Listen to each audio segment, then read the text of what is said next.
This morning for our mission moment, we are privileged to have Fern Remedi-Brown to come and speak about sowing opportunities, and she has set up some Guatemalan crafts out in the vestry that if you're looking for something special to give someone at Christmas, that's there. And so Fern, I don't know where you are in here this morning. There we go. Fern, if you would come forward, please. And I'm going to pass out a sign-up sheet.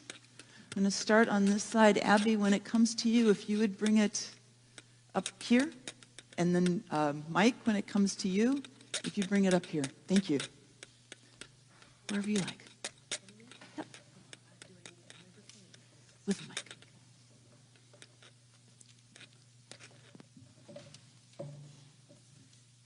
Hello.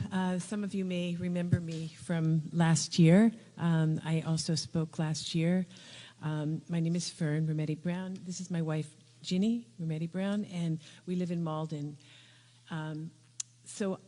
As Pastor Barb mentioned, we have a nonprofit, Sowing Opportunities. And the idea of this nonprofit came when our then 6-year-old daughter asked to meet her real mom. She was adopted from Guatemala. And as the daughter of a Holocaust survivor, I said, I think biology is important, and we went forward. We were able to locate her biological mom, and then when our daughter was 10, we met her in 2015 in Guatemala.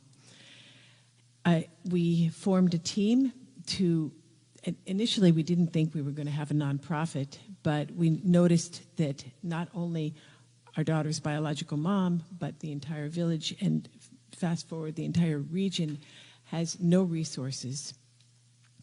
So they are extremely remote, indigenous people. And at first we just provided for the family.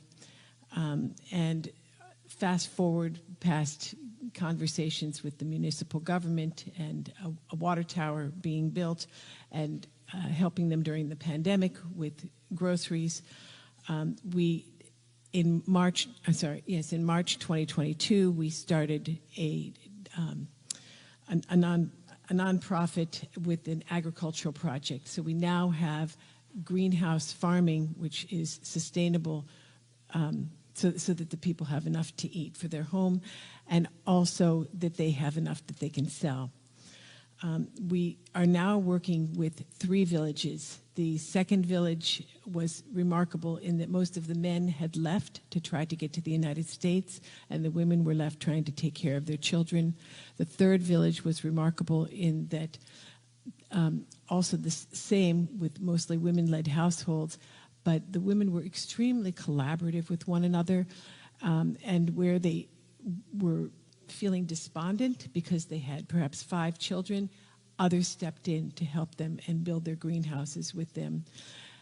Each of them has challenges with regard to getting water, ranging from flooding up to 4 feet when hurricane season happens in the first village, to walking almost a mile to get water from a mountain spring 65 feet down and then carry it back on their backs.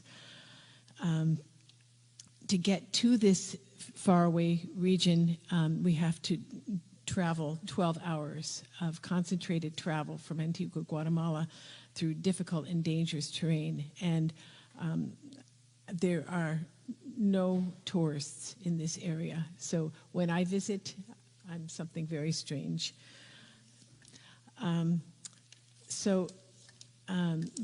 There's no shortage of need.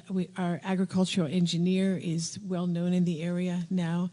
Only 15% of the people can speak Spanish, and one of those 15% told us last year a very, to me, moving and motivational statement. He said, "I'm not thanking you just for the greenhouses. You give us more than we can see. You give us respect when no one else has. We're forgotten by the world." So now in 2025, we're moving forward. We're not going to work with a 4th village, but instead expand, because the need is so great. So then we look at need, the capability of doing the work, and the commitment to do so. And so we're expanding in the 3rd village where that exists, those qualities exist. So as Pastor Barb mentioned, I'll be outside in the, is it the vestry room? Where you have the coffee hour, selling Guatemalan fair trade handicrafts. And my wife, Ginny, is a jewelry artisan. She makes unique products that you may be interested in this season. So we'll be there until for the duration of the coffee hour. So thank you so much for your attention.